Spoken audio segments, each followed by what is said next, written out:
Bonjour YouTube, un rapide point organisationnel avant de vous laisser avec le prochain témoignage.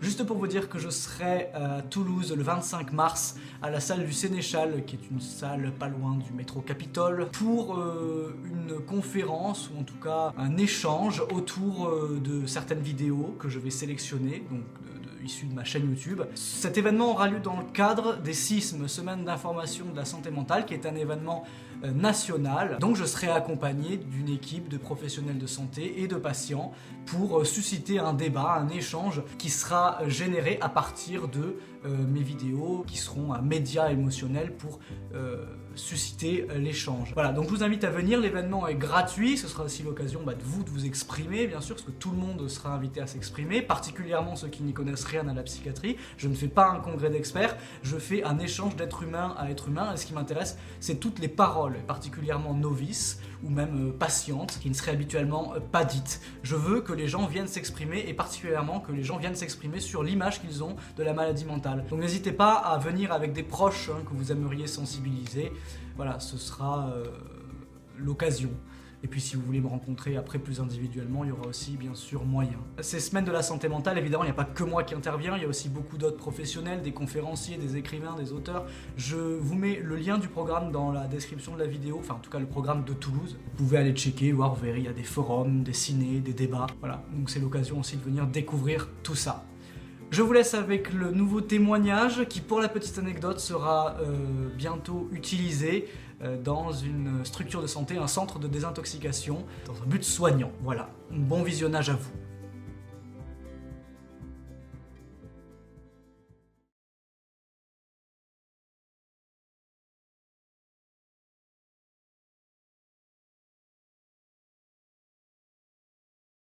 Je suis marié, beau-père d'un jeune garçon,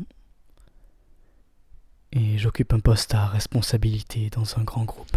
Je suis également musicien semi-professionnel, batteur dans un groupe et bassiste-arrangeur dans un autre. On peut dire que j'ai une bonne situation professionnelle et une vie sociale stable. J'avais 17 ans. Passionné de musique depuis mon plus jeune âge, je prenais des cours de batterie dans une école de jazz. Un jour, en me rendant à un de mes cours, j'ai constaté qu'un nouveau magasin de disques import s'était ouvert. Le son m'intriguait. Je suis entré. Wow, c'est quoi cette musique électro? Non mais je suis devenu fan tout de suite. J'ai commencé à aller en soirée et à ce qu'on appelait à l'époque des rave parties. Et c'est à ce moment-là que j'ai goûté à ma première pilule d'ecstasy.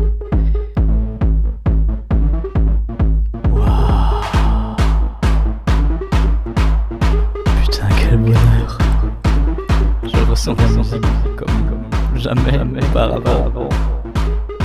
Tout est beau. Les gens sont sympas. On s'aime tous. Bref. J'ai accroché de suite.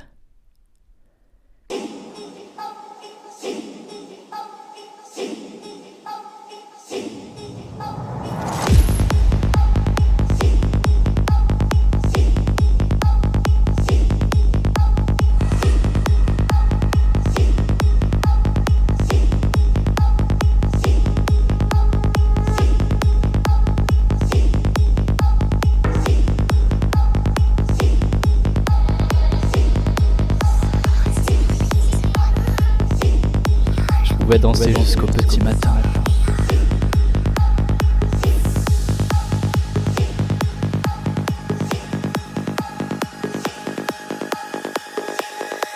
J'avais de très bons résultats à l'école, puis c'est la musique qui me passionnait.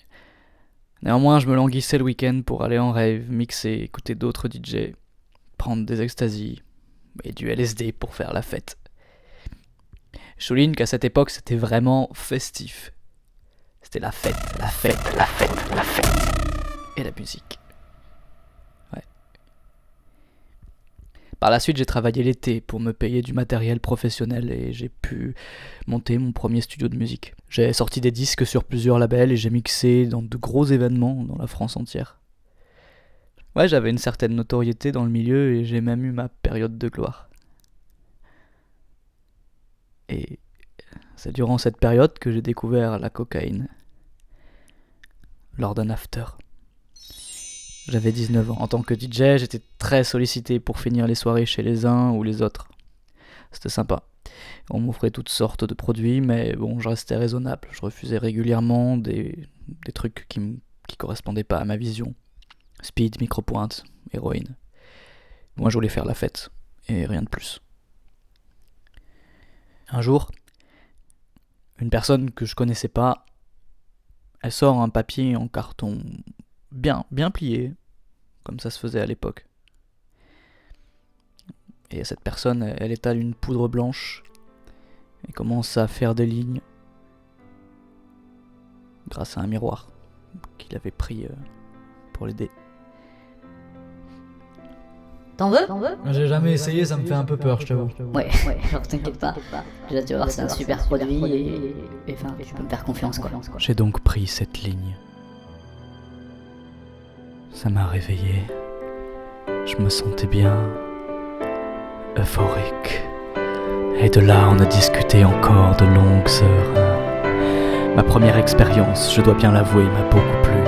Mais à cette époque, il fallait compter aux alentours de 1000 francs le gramme, soit 150 €. Mes consommations sont restées très occasionnelles, je n'en achetais pas, on m'offrait des traces par-ci par-là, généralement en after, pour prolonger un peu plus la soirée. Je consommais raisonnablement des extasies et quelques buvards de LSD uniquement en soirée. Puis j'ai commencé à travailler, à avoir un salaire. J'ai continué à mixer dans des soirées importantes, en rave, en club, en festival. La cocaïne était de plus en plus présente autour de moi. On m'en offrait régulièrement en backstage et j'ai commencé à en acheter. Je la gardais pour en consommer de temps en temps, toujours en fin de soirée. À cette époque, je n'avais pas de descente, pas de craving. C'était un accessoire de fête comme boire un verre.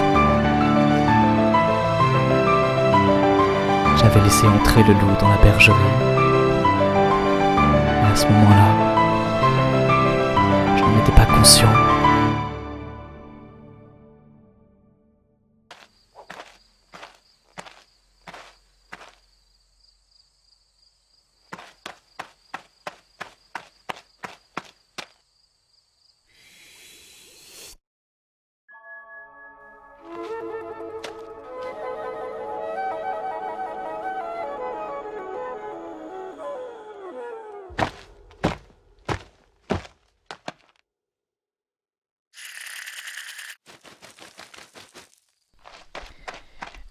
Les consommations sont devenues plus régulières.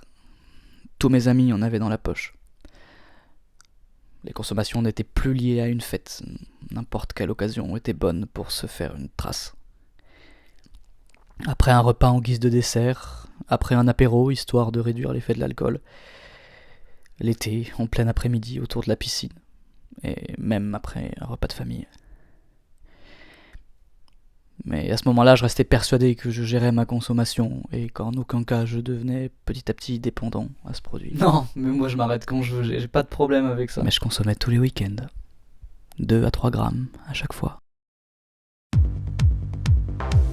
À ce moment-là, j'ai commencé à ne plus apprécier ces fins de soirée, les discussions m'insupportaient, j'avais envie que tout le monde parte de chez moi.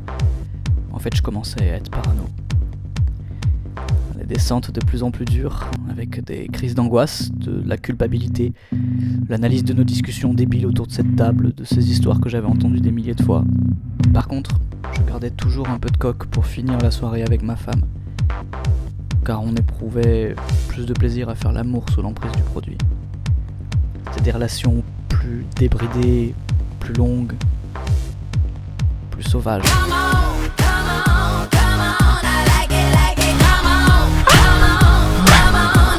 Ça durait jusqu'au petit matin. Mais le lendemain, on n'en était pas fiers. On avait même un peu honte, en fait. Et d'ailleurs, des disputes ont commencé à éclater à ce moment-là. Puis pour des raisons de santé, ma compagne a arrêté de consommer de la cocaïne. Elle voulait que je fasse de même, mais c'est à ce moment-là que je me suis rendu compte que j'avais beaucoup de mal à stopper. J'ai donc commencé à mentir, et je consommais seul, en cachette. Les consommations étaient de plus en plus importantes. plus besoin d'être entre amis pour consommer, je le faisais seul entre 1 et 2 fois par semaine, avec les conséquences habituelles pour ce type de comportement. Variation de l'humeur, conflit dans le couple, au travail, procrastination, descente de plus en plus pénible, crise d'angoisse et de moins en moins de plaisir lors des consommations.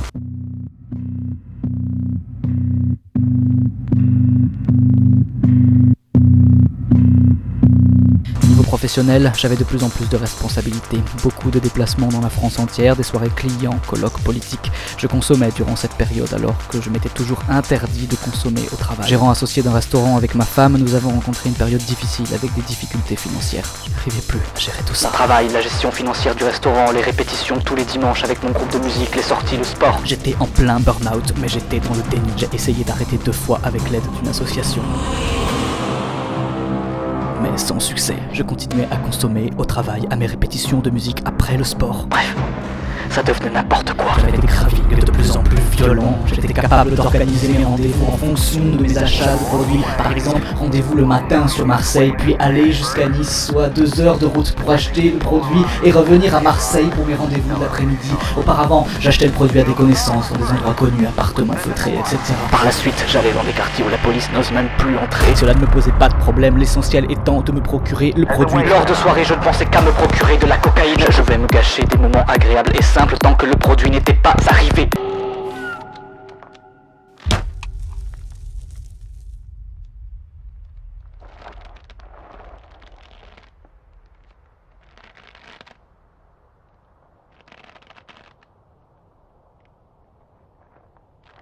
J'ai basculé de l'autre côté. J'ai commencé à consommer quotidiennement au travail, pensant que cela allait m'aider. Le produit a pris le dessus et je ne gérais plus rien. J'avais un point de deal à 200 mètres sur mon lieu de travail. Je suis passé à une consommation de 2 grammes par jour. Perds du pied, plus aucun Des absences répétées au travail, comportements sexuels déviants, des mensonges, séparation avec ma femme qui a été...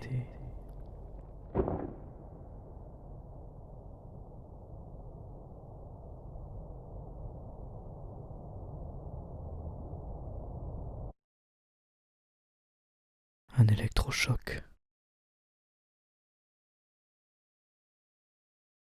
Malgré la rupture, elle m'a accompagné avec mes amis afin de mettre en place une prise en charge médicale. J'ai donc réalisé un sevrage en milieu hospitalier, une durée de 12 jours, suivie d'une post-cure de 3 semaines. Cela m'a permis plusieurs choses. Mieux comprendre la maladie de l'addiction, ma maladie. Faire une introspection, profiter des temps libres pour réfléchir sur moi-même et me reposer, retrouver une condition physique, retrouver une santé psychique, la mémoire notamment. Et puis j'ai acquis des outils qui me serviront par la suite pour gérer les situations à risque une fois dehors. En gros, je suis redevenu la personne que j'étais avant. Je suis rentré chez moi avec un sentiment de fierté. Ça fait du bien. Par la suite, j'ai débuté une thérapie cognitive et comportementale avec un psychiatre. J'ai reconsommé durant 2 jours. Je ne me suis pas assez protégé, je me pensais invincible. Mais cette consommation m'a apporté aucun plaisir. Bien au contraire, j'ai de suite pris la décision de refaire un sevrage en hôpital de jour, durant 15 jours.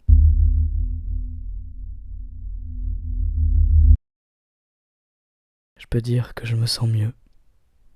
J'ai repris le contrôle de ma vie. Je suis fier de moi. Et une chose est sûre, aucune consommation n'est possible pour le reste de ma vie. Une autre épreuve que je dois affronter aujourd'hui, regagner la confiance de ma femme et de mes proches. Et ça va prendre du temps. Mais je me sens prêt et confiant.